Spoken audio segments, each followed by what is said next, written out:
बहू, तुम्हारे मायके वालों ने दिया ही क्या था जो मांग रही हो। ठीक है मम्मी जी, आप जो कह रही हैं वो मैं मान लूंगी और ये घर छोड़कर अलग हुई जा रही हूँ, लेकिन शर्त एक ही है, मेरे मायके से जो कुछ भी मुझको मिला था वो सब चीज़ें मुझको वापस कर दीजिए। कौड़ा ने बहुत ही निडरता से कहा। ये लो जी, अब इनकी बात सुन लो। बहू, तुम्हारे मायके वालों ने दिया ही क्या था जो मांग रही हो। कुछ तो शर्म की होती, देने के नाम पर टरका दिया और अब बेशर्मी से सब मांगा जा रहा है। त्रिवेणी बहुत ही दृढ़ता के साथ बोली। अब ये बताइए कि आप ये कह क्या रही हैं मम्मी जी। आपकी मांग के हिसाब से मेरे मम्मी पापा ने अपनी हैसियत ना होते हुए भी बहुत कुछ दिया था, और वो गहने भी जो मम्मी ने अपनी मम्मी के हमको शादी में चढ़ाए थे और जिनको शादी में एक बार पहनने के बाद मेरे होते हुए भी जिनकी शक्ल दोबारा मुझको देखने को भी नहीं मिली, आपके मुताबिक वो आपके पास ही सुरक्षित रखे थे। बस वही सब मुझको वापस कर दीजिए। कौड़ा भी अब थोड़ा चिढ़कर बोली। ए लड़की, अक्सर त्रिवेणी कौड़ा ऐसे ही शब्दों से नवाजा करती। तुम्हारा दिमाग तो ठिकाने पर है कि नहीं। ये जो 2 साल से इस घर में मेहरानियों की तरह रहकर मौज रही हो ना, उसकी भरपाई कौन करेगा। तुम्हारे मायके वाले। समझ लो कि वो तुम्हारा 2 साल का इस घर में रहने का किराया हो गया। फिर से त्रिवेणी बहुत ज़्यादा बेशर्मी से बोली। मम्मी जी, ये क्या कह रही हैं आप। कुछ तो सोचिए विचारिए। क्या ये घर हमारा नहीं था जो आप इस घर का किराया मुझसे मांग रही हैं। कौड़ा बहुत ज़्यादा दुखित हो गई, क्योंकि उसको त्रिवेणी से ऐसी उम्मीद तो बिल्कुल भी नहीं थी कि वो कौड़ा से इस घर में रहने का किराया मांग लेगी। माना कि वो उसको बिल्कुल पसंद नहीं करती थी, लेकिन इतनी घटिया सोच होगी उनकी, इस बात की तो परिकल्पना कौड़ा ने सपने में भी नहीं की थी। ए लड़की, बोलने से पहले 10 बार सोच लिया करो। आखिर तुम्हारा कौन सा घर, तुम्हारा इस घर पर कैसा अधिकार। क्या तुम इस घर को मायके से लेकर आई थी।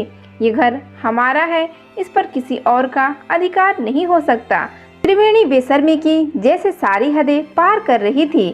चलिए आपको पहले मिलवाते हैं सारी परिस्थितियों से कि आखिर माजरा क्या है जो इतना बवाल मचा हुआ है। समीर ने मध्यम वर्गीय परिवार की कौड़ा के साथ अपनी मर्जी से मनपसंद ब्याह किया था। समीर बहुत ही सीधा और सरल स्वभाव का था और बहुत ज़्यादा चतुर न होने के कारण ज़्यादा पढ़ा लिखा भी नहीं था। उसकी एक छोटी सी किराए की परचून की दुकान थी।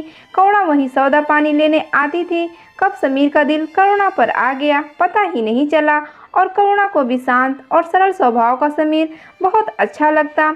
जब घर के छोटे बेटे समीर की शादी की बात चली तो त्रिवेणी ने उसकी शादी को भी दहेज के तराजू पर तौलना चाहा, क्योंकि करुणा का बड़ा बेटा अनिल बैंक में नौकरी करता था और उसके ससुराल से भरपूर दहेज मिला था।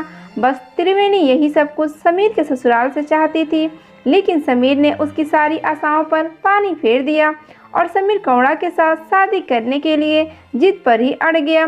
पहले तो त्रिवेणी ने साफ मना कर दिया, लेकिन जब समीर ने अपने पवित्र प्यार को अपनाने के लिए घर छोड़ने की धमकी दी तो त्रिवेणी ने हाँ तो कर दी, लेकिन कौड़ा के मायके वालों से तरह तरह के सामान की फरमाइश कर दी। कौड़ा के मायके वालों ने किसी तरह से थोड़ी बहुत फरमाइश पूरी भी कर दी, लेकिन त्रिवेणी ने कौड़ा को बिल्कुल भी दिल से नहीं अपनाया और जब देखो तब कौड़ा को बहुत खूबसूरत खूबसूरत तानों से नवाजा करती और अक्सर ही घर छोड़ने के लिए विवश करती। और एक खास बात और कि समीर के सामने तो कौड़ा से कुछ नहीं कहती और उसके पीठ पीछे ना जाने कितनी बातें सुनाती। और अभी कल की ही बात है जब कौड़ा सारा काम समेट ही रही थी कि त्रिवेणी ने उसको बुलाकर कहा कि तुम अपना कहीं और रहने का ठिकाना ढूंढ लो, क्योंकि तुम जिस कमरे में रहती हो वो हमको किराए पर उठाना है। अब तो कौड़ा भी त्रिवेणी की बातें सुन सुनकर पक चुकी थी और आज वो त्रिवेणी से साफ साफ बात करने के मूड में नजर आई। मम्मी जी, घर आप भी ये मायके से लेकर नहीं आई थी। अब तो कौड़ा भी गिठाई से बोली। 2 टके की छोकरी मुझसे बहस कर रही है। त्रिवेणी ने बहुत ज़्यादा बिफरते हुए बोली। मम्मी जी, बहस करने के लिए आपने ही विवश किया है। और हाँ, एक बात साफ सुन लीजिए, जब तक आप मेरा सारा सामान वापस नहीं करती तब तक मैं इस घर से एक कदम बाहर नहीं निकालूंगी। आपने अभी तक मेरा सभ्य रूप देखा है, लेकिन अब आप मेरा दूसरा ही रूप देखेंगी, क्योंकि समीर के सामने तो आप बहुत अच्छी बनती हैं और उसके पीछे आपका दूसरा ही रूप होता है।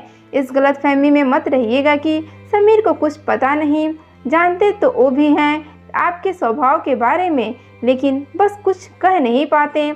और अगली बार आपने कुछ कहा तो उनको दुकान से बुलाकर उनके सामने ही सारी बातें साफ करूंगी। इतना कहकर करुणा अपने कमरे में चली गई और त्रिवेणी को कुछ सूझ ही नहीं रहा था कि वो क्या जवाब दे, क्योंकि आज तो बहू ने उसको आईना दिखा ही दिया था, क्योंकि वो भी ये घर मायके से लेकर नहीं आई थी। और उसके बाद उसने चुप रहने में ही अपनी भलाई समझी, क्योंकि एक बार अगर करुणा की जुबान खुल गई तो बंद करना बहुत मुश्किल हो जाएगा। आपकी इस कहानी पर क्या राय है, हमें कमेंट करके बताइए।